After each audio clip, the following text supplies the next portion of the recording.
He stole multiple of my ideas. I was broke. I'm not gonna sit here and lie. At the time, I was broke. I quit my job to work on this business. You basically pulled a Mark Zuckerberg. I made them oils. They're for like health, happiness, peace, prosperity, finding true love. You roll them on. You know, Can I do some energy healing and clear this room before we move forward? I think it's really important.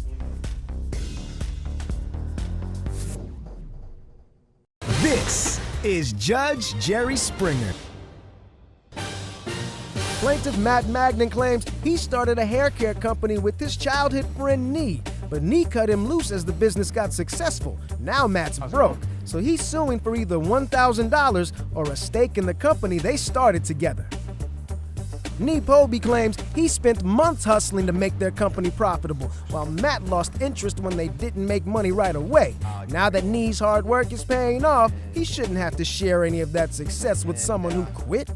Okay, what's the case here, Matt? So I grew up with Nee, very close friends. My neighbor actually learned how to ride a bike with him, yet he still manipulated me into making a lot of, just using my ideas into making a lot of money. It was December. We were working for about 2 months, the month before December as well. We were just grinding every day.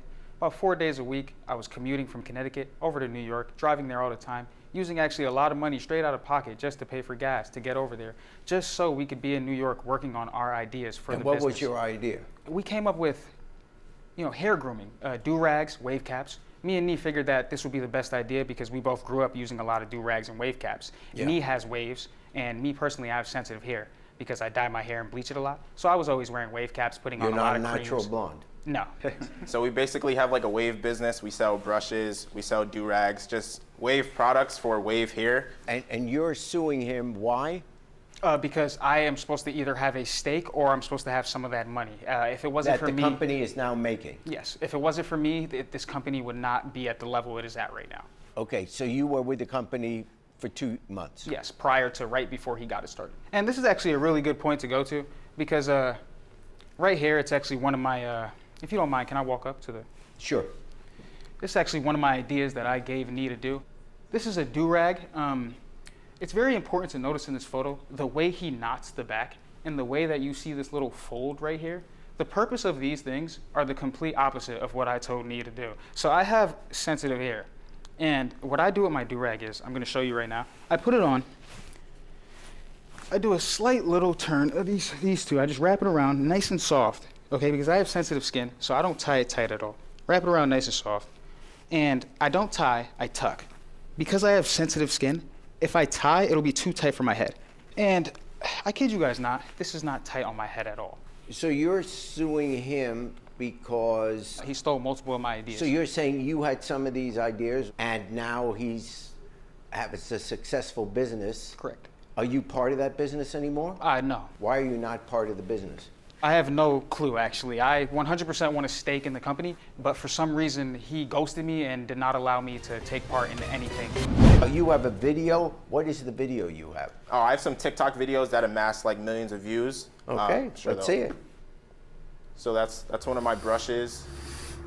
I'm just brushing my waves. I basically teach people how to get waves, and this is on TikTok, and those are one of my brushes. It's basically demonstrations of what my business is, basically, just teaching people how to get waves. And these videos I produced 100% by myself. He might have pitched in some ideas, but it's not about the ideas, it's more about the execution of those ideas.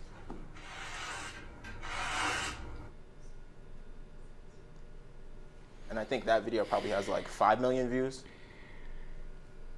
This is a process. That's very creative.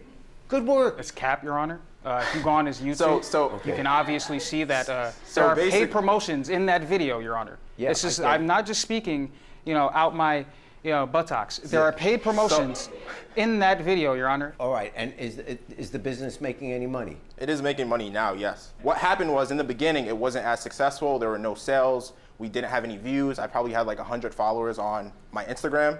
And then I took it to having millions of views, thousands of subscribers, thousands of likes. And now he's trying to come back and try to take ownership of my business. In your complaint, you say that at some point you just stopped driving into Manhattan. Yes, the payments for the commute, gas money, and even food was a little bit too much for me. Well, how much of the work required you to actually be in the city? Could you have done that? Sadly not. A lot of the inspiration and ideas that me and Nee came up with, and a lot of the social clout that we gained, it just happened because we were in New York. And you started a business with this? He did. Okay, go ahead. Yeah, I don't know what that whole charade was. I feel like that was like very unnecessary. We have a business we worked on for a few months, and I noticed his effort was like dying down. And I feel like if you're at a company and your effort's not, being shown to, 100%, you would get fired. So I noticed his effort was not to the capacity that, is up to my standards. So, well, is he an employee, or did both you guys decide to start this company? In other words, I'm wondering why one has the right to tell another one you're not part of the company anymore. Let me put it this way. Like, I've obviously known this guy for a very long time. I don't want to disrespect him, but I had the capital to start the business. So in all the documents, everything is under my name. So I am technically 100% owner of the company. I understand. And we worked on it for the first, 2 months, and then he started ghosting me. He started not responding to my text messages and things of that nature. So I basically had to take the business on from, February on till this point. You saw how he tried to say that he was gaining social clout for his business. Yet, when I explained how the do-rag was a part of the business, he tried to say that that had nothing to do with his business. I don't know what that whole charade was. His words, not mine. He said it was his idea, but ideas don't matter. There's ideas everywhere. Ideas don't matter in a business? If it wasn't for those ideas I gave you, my friend, we wouldn't be where we're at right now. If you look at Apple and Android, they're both smartphones, right?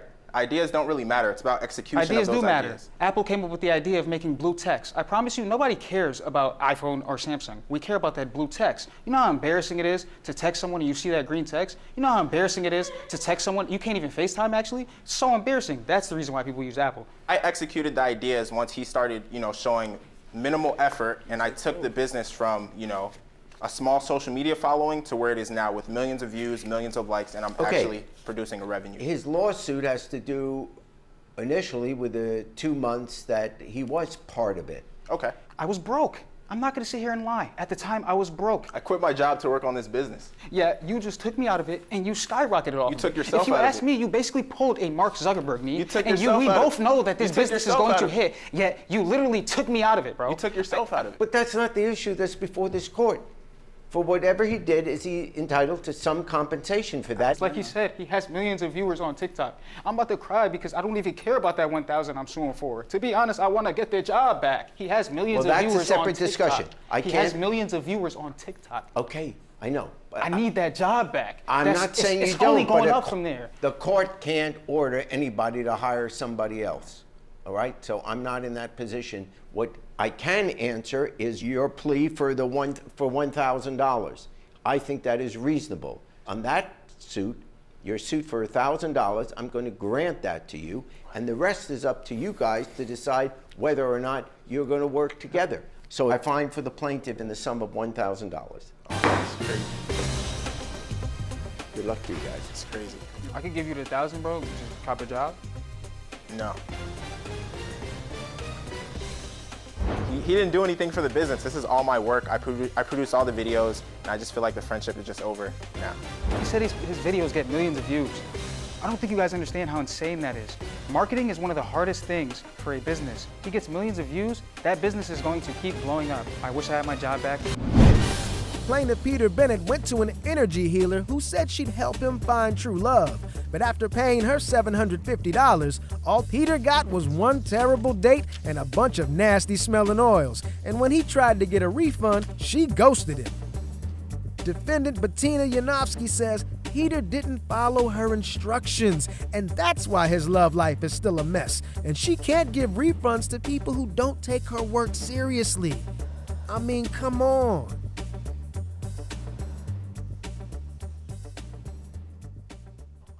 You okay, man? Yes, it's very nerve-wracking, but I'm okay. Peter, you are suing Bettina. Why? Well, it's a really hard thing because we were friends for a very long time. Yes. And, throughout the years, I've seen like lots of different things she's done as far as tarot readings and things of that nature. And about 2 years ago, I told her that I was really looking for my soulmate, and like TikTok, I'm, exhausted dating already. It's like time I find somebody. So she said she could help, and it would take, a session or more. So long and how short, did you think she could help? She said she would do energy work for it. She would do different modalities as far as like oils and prayers, Joré, vortex healing, different things she does. Oh, okay. Energy healing, energy healing. And you do energy healing. Yeah. I read tarot cards. When you say you read these tarot cards. Tarot cards. Explain it to me. The tarot cards are their special deck of cards. It's not like a regular deck. They're called tarot cards. This has been around a very long time. Yeah. I learned from my grandmother when I was a teenager. I've been reading tarot cards my whole life.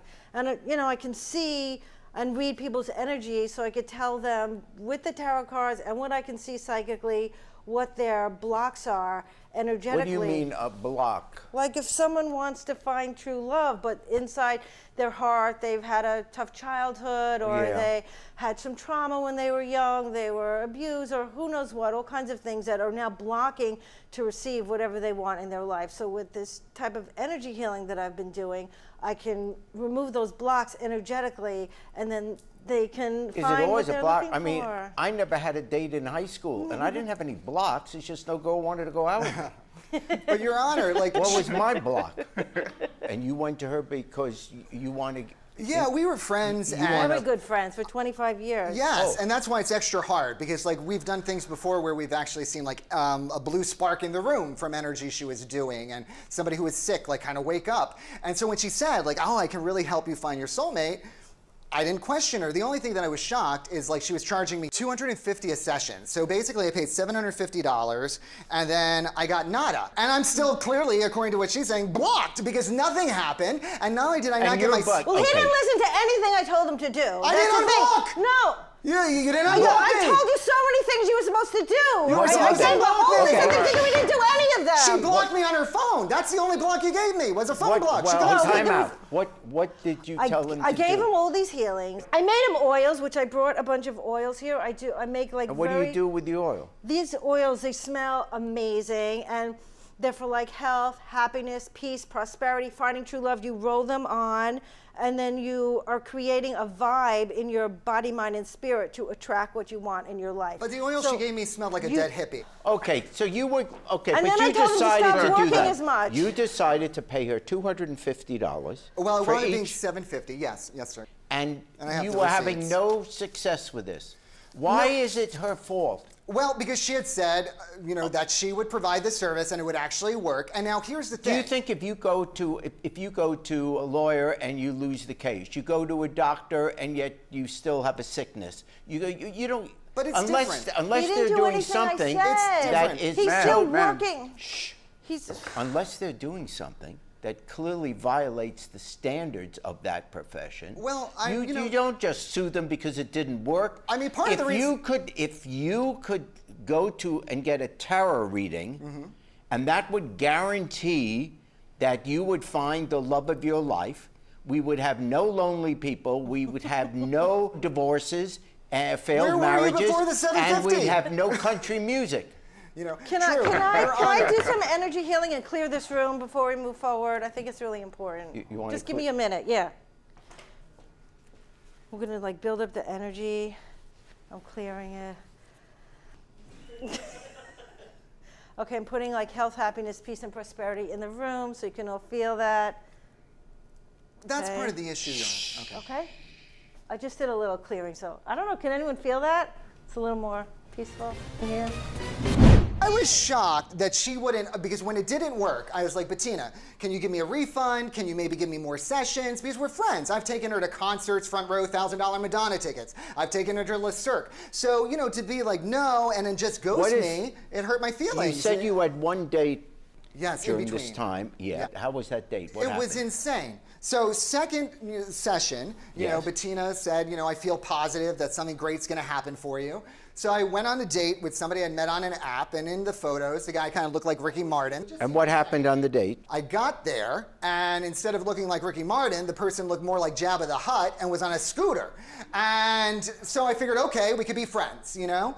And then the guy's like, can I give you a massage? I'm like, no. He's like, I got oils. Like, that makes a difference? I got oils? And then so anyhow, I ran out. He was like chasing me with a scooter. And that was the best thing that she conjured from the 3 visits. And then I wanted to work something out. She ghosted me, and here I am. And you think she's the problem that you don't have dates? No, I can get dates. It's true love, judger. I know you're a judge, but that's judgmental, Judge. You know, I mean, you know, come on, I'm a nice guy.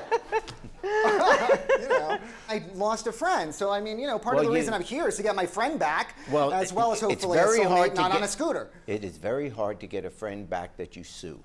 I mean, I just feel because we've. What did you ask him to do? I wanted him to stop working so much. He works like as a spokesperson, and he travels more often than not. Okay, so he would improve his chances of getting a date. If he wasn't out of town all the time. Yeah. I thought that would makes be a it good difficult idea. if you're always on the road. He didn't. He's still working. I made him all these beautiful oils that almost everyone loves, and I've seen so many differences in my clients and make people so much happier and at peace when they wear the oils, and he didn't like it, and he didn't want to wear the oils. If someone uses those oils, that they're really going to have a better chance of getting a date? Yes. When you know how certain scents like will make you throw up, or certain scents will make you feel happy.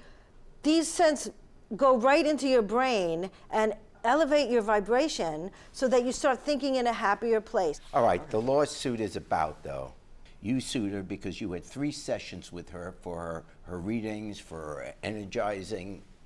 Okay, I admit I don't know that much about it, but anyway, you had 3 sessions. She is saying that you didn't follow everything that she suggested. I'm not here to say you should have, you shouldn't have. But I paid for a You service that don't didn't get work. a guarantee when you paid that $250. You are a grown-up. What you normally would do, is if after the first session or 2 it wasn't working, she's your friend, say, this isn't working, no, I'm going to try something else. You want the money back. You don't get the money back. She gave you the 1 hour or whatever, however long the session is, she gave you. That's what you paid for. So I dismiss the suit. Yeah, there you go. Hey YouTube, thanks for watching. For more Judge Jerry, click here. For more Jerry Springer, click here.